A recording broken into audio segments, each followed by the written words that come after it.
So today we're going to conclude our series on success because I really love this series, as most of you know who have been here for the month. And these success principles that we're going to continue with today, I want to share this governing quote that I've been repeating every week from Thomas Edison one last time.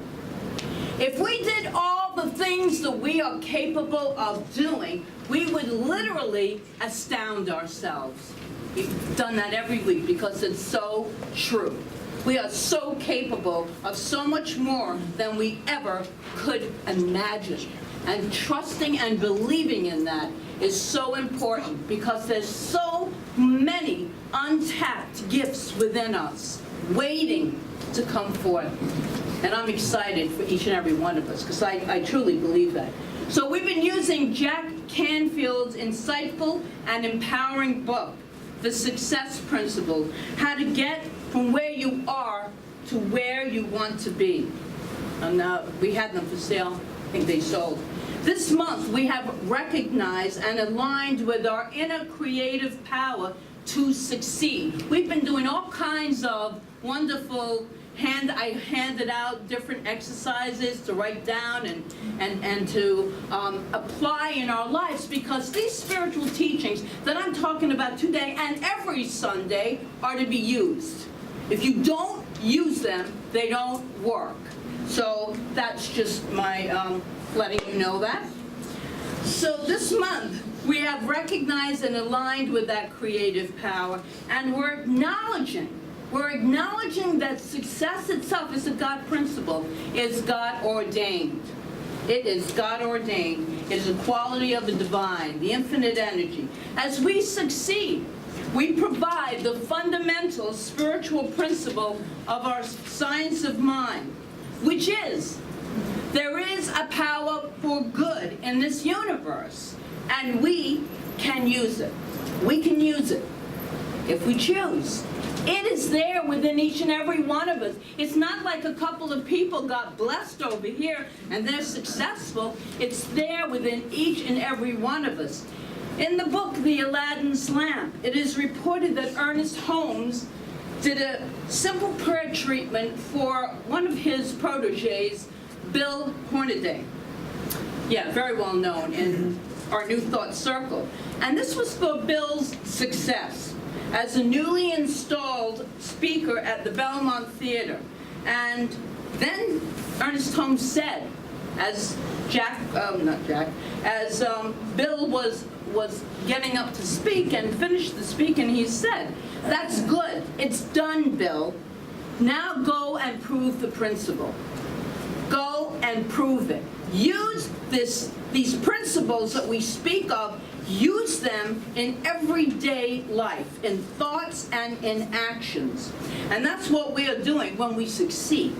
We are absolutely proving that this stuff, these laws of cause and effect of all the different natural and spiritual laws of the universe, this divine energy that saturates each and every one of us, is always working for us when we tune into it, when we align with it. Then all things are possible. Isn't that exciting? I think it is.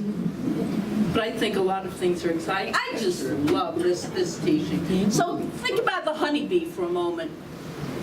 Its primary objective is going after nectar to support itself and its hive. But it is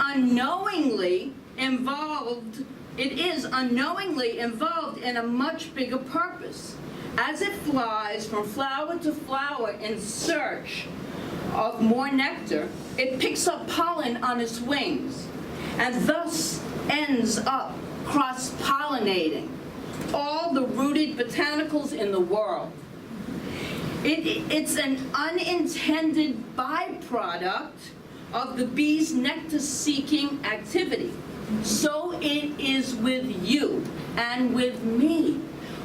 So it is, as we learn that God is good, that this infinite divine energy that we call God is circulating not only through us, it is us, we have to cross-pollinate the good, the happiness, the joy. Even when we're down and out and feeling really bad, there's always something that we can hang on to and be grateful for. And in that gratitude, we up-level ourselves. We start using these principles, which are unbelievably the truth. As you pursue and achieve your success, there will always be some unintentional byproduct of the good. Some you may see, and some you may not. But rest assured that you will make a difference. We, each and every one of us, make a difference on this planet. This is the truth. Make your life count. Use the gift that you've been given, and that gift is you. Each and every one of us is a gift, a beautiful gift. And we often say there is no private good. There is only one good, and we're all a part of that good. And today we're going to conclude this series on this topic by looking at two final principles. There's 64 principles in this book, 64 of them, that take us to a place where success starts. To use the name of today's talk, which is Success Starts Now, okay? Although it may not appear at first blush, it's there. It's waiting to come forth. So let's jump right in with this success principle. Number 30. It says, face what isn't working. And that does not sound like much fun. And like last week, we had like all the successes, write down 100 successes and be uplifted and just focus on that. I mean, that felt really great. But this visionary writer, Jack Canfield, he is telling us that there is so much more than we can ever know within us to tap into, to experience success in our lives in every area, in every form. And the writer Aldous Huxley once wrote this: facts do not cease to exist because they are ignored. So ignoring the problem is, this is a good metaphysician, as many of us here are. This success principle may seem contradictory to our teachings and beliefs, because we're not supposed to hang in the space of what we don't want, or for that which is not working. So we're supposed to focus on the positive, focus on the upliftment, focus on all of that, and don't go near that problem. Completely ignore the problem. So isn't this particular, number 30, success principle contradictory to New Thought principle? If we are a New Thought, I believe it calls us to do what Walter Starkey, in his book, It's All God, tells us we have to do. Double think. Heard of double talk. This is double think. We have to be able to look at the facts. The current, and the facts are the current what is. Whatever's going on in your life, that's the current fact.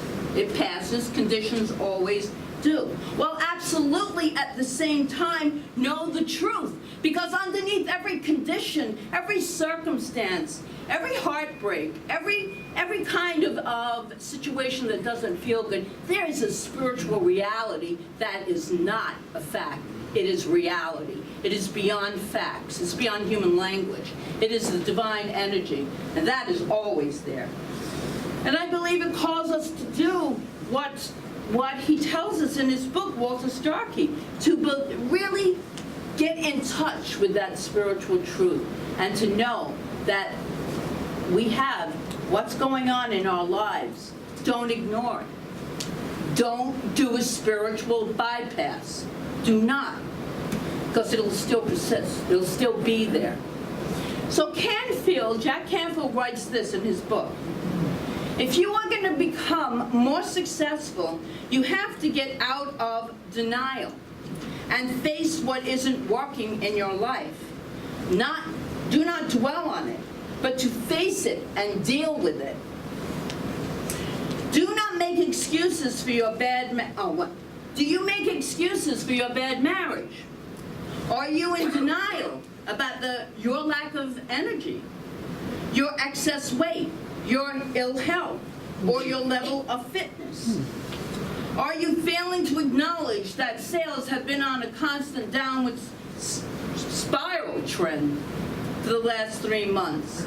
Successful people and organizations face these circumstances squarely, and they squarely. They face them squarely. This is still Jack Canfield, I'm quoting. And heed the warning signs and take appropriate action. Hear that? Appropriate action.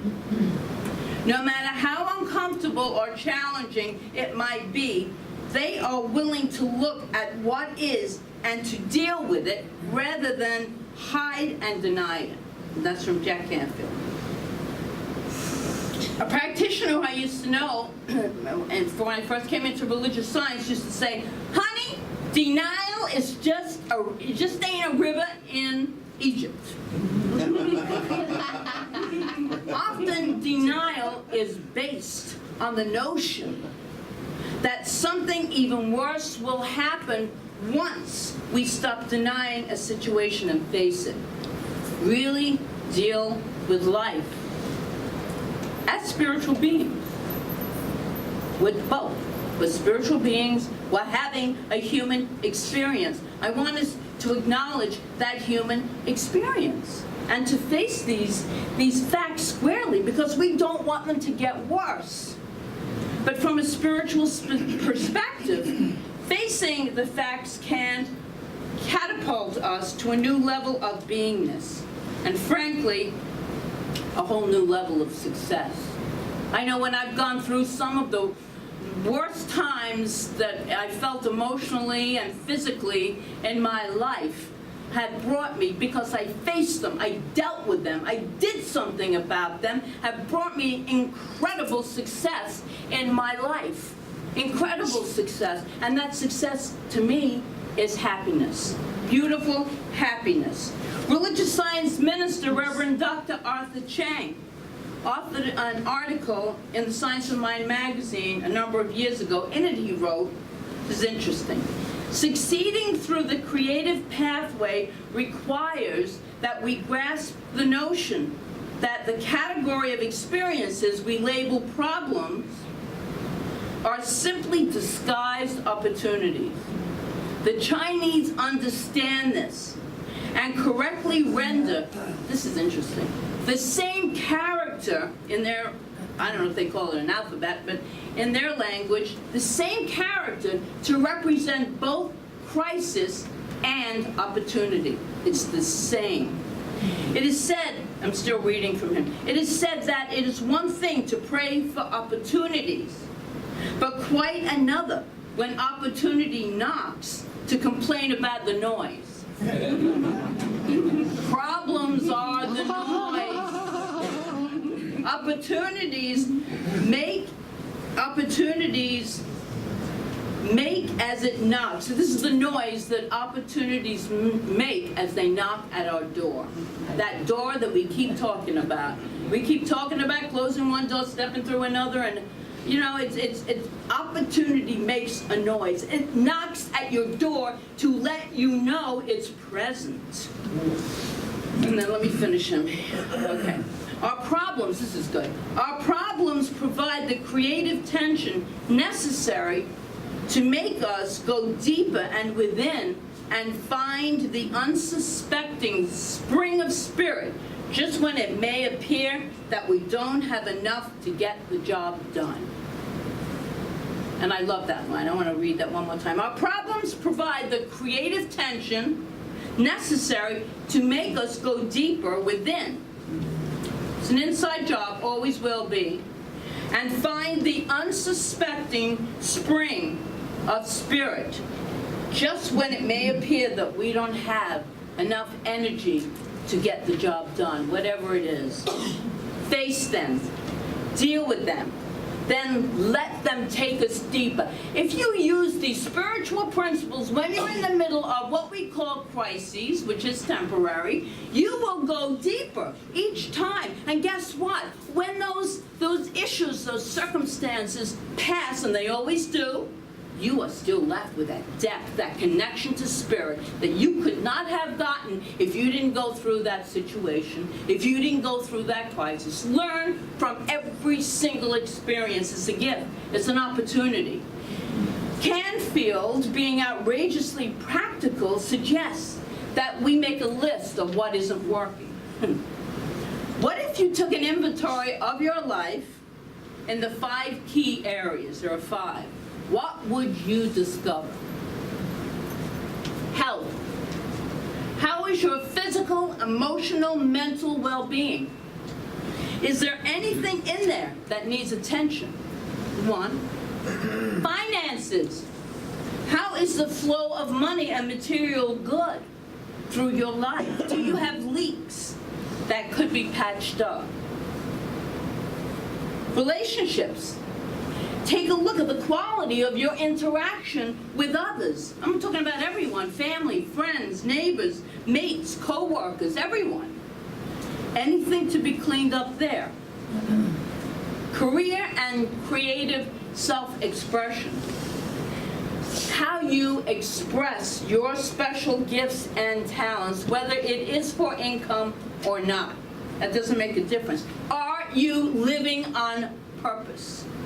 Are you living your life consciously, on purpose, aware of what is going on in each and every moment?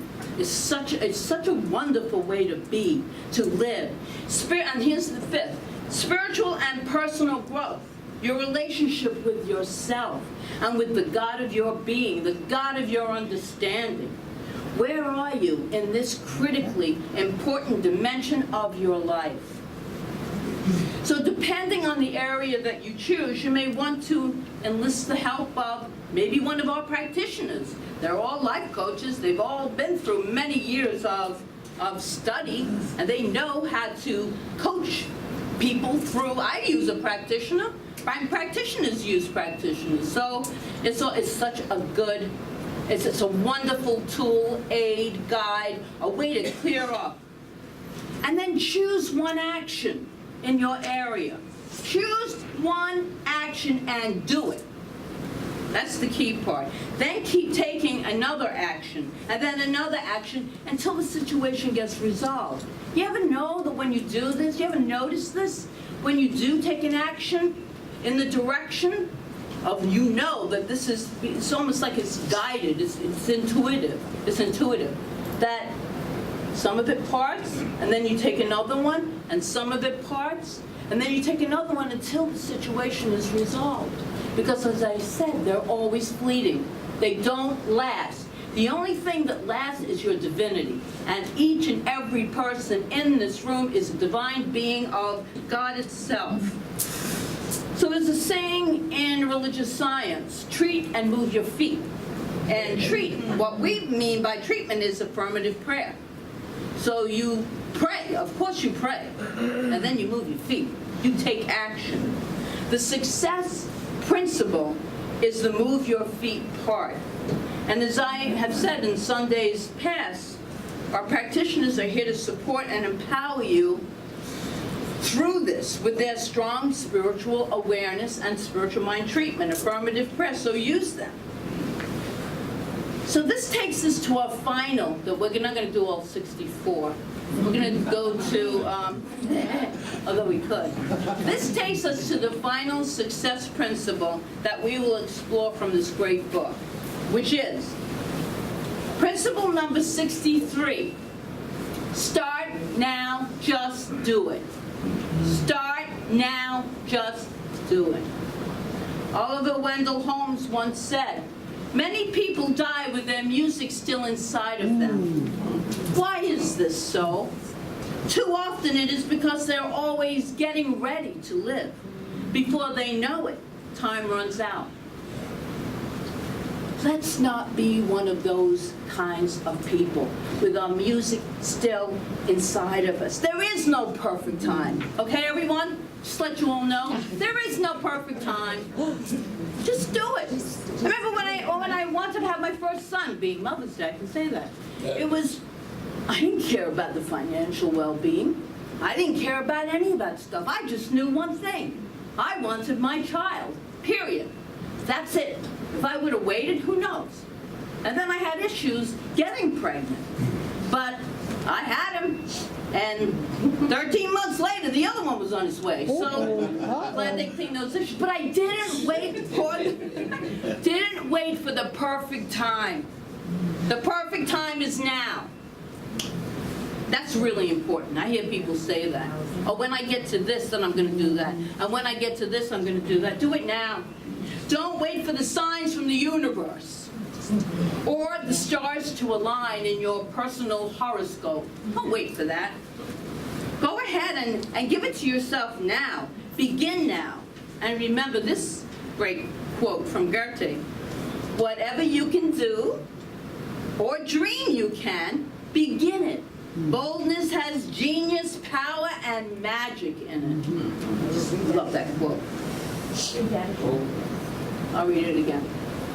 Whatever you can do or dream you can do, begin it.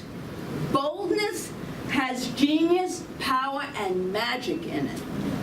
The true key to success, however you define it this month, because we've been all over the place with it, is to take what you know right now and put it into action. Put it into action. Do all you can do with what you have where you are. It doesn't mean there still isn't growth, learning, expanding, releasing, you name it, to do, because that's ongoing. We're always becoming more of. We don't arrive. We keep becoming more, and that's the beauty. That's the beauty of the spiritual teaching. The divine energy that we call God is always becoming more of itself through creation. So therefore, that is our true nature, to always become more, to learn more, to be more. It's beautiful.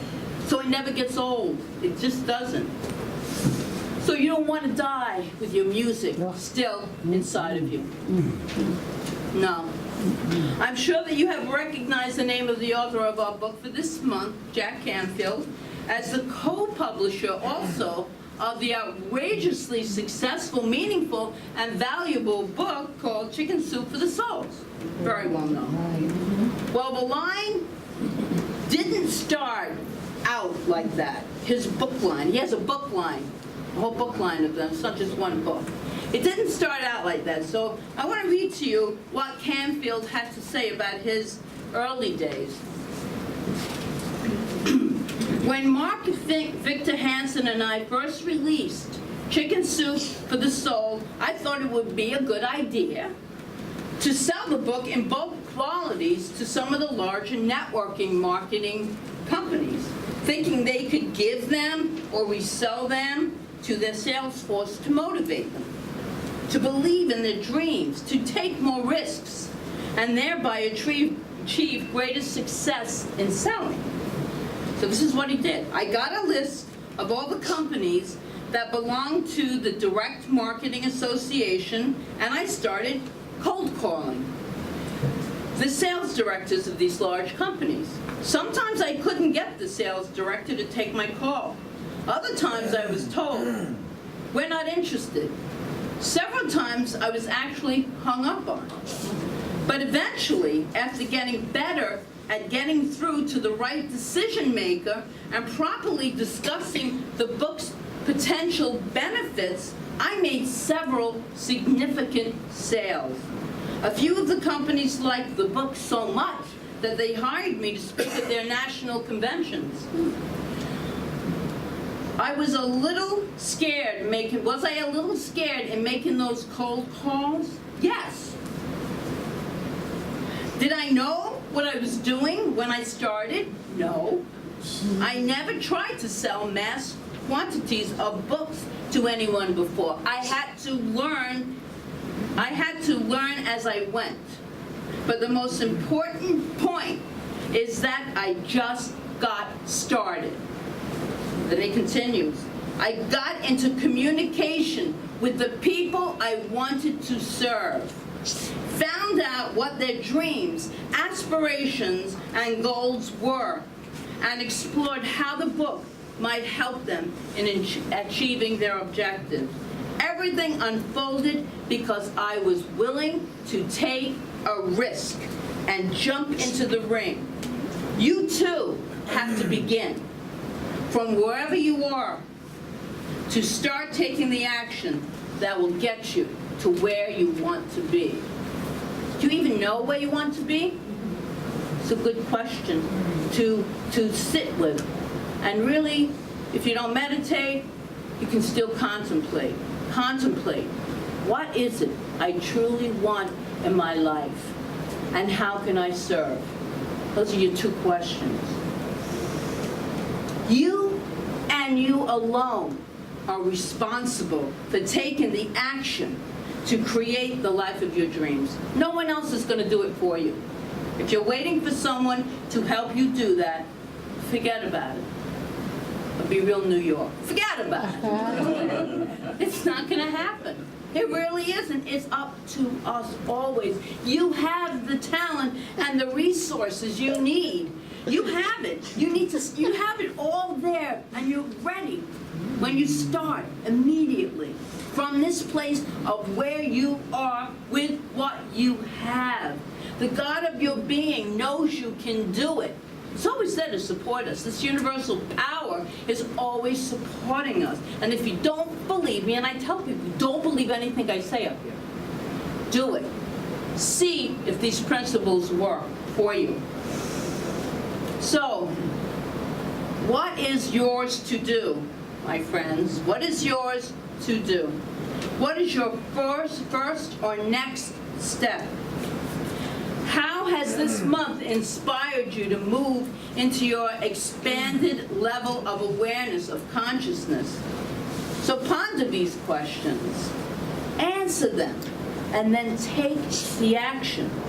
And remember these powerful words from New Thought authors Jack and Cornelia Addington in their book, Your Needs Met. They said this: the earth is the Lord's, and the fullness thereof. There is no scrimping in the fullness thereof. In the infinite mind, there is enough. There is enough to share and to spare. Plenty of ideas, plenty of customers, plenty of the symbol known to us as money. The only requirement is that we receive it first in consciousness. First, we have to believe it exists. Believe it exists first. That's consciousness. Nothing is withheld when we look to consciousness for our supply. God accomplishes through us, as us, in us. Our success is divine success. God does not know failure. There is no failure in this infinite energy that has created all that is, was, and ever shall be. No failure. How then can we fail? It's all in our thoughts. It's all in how we respond to the situations that come up in our lives. It's all in response. With E plus R equals O. So the events plus the response equals the outcome, which we talked about before. So, happy Success Day, happy Mother's Day, happy every day. Woo!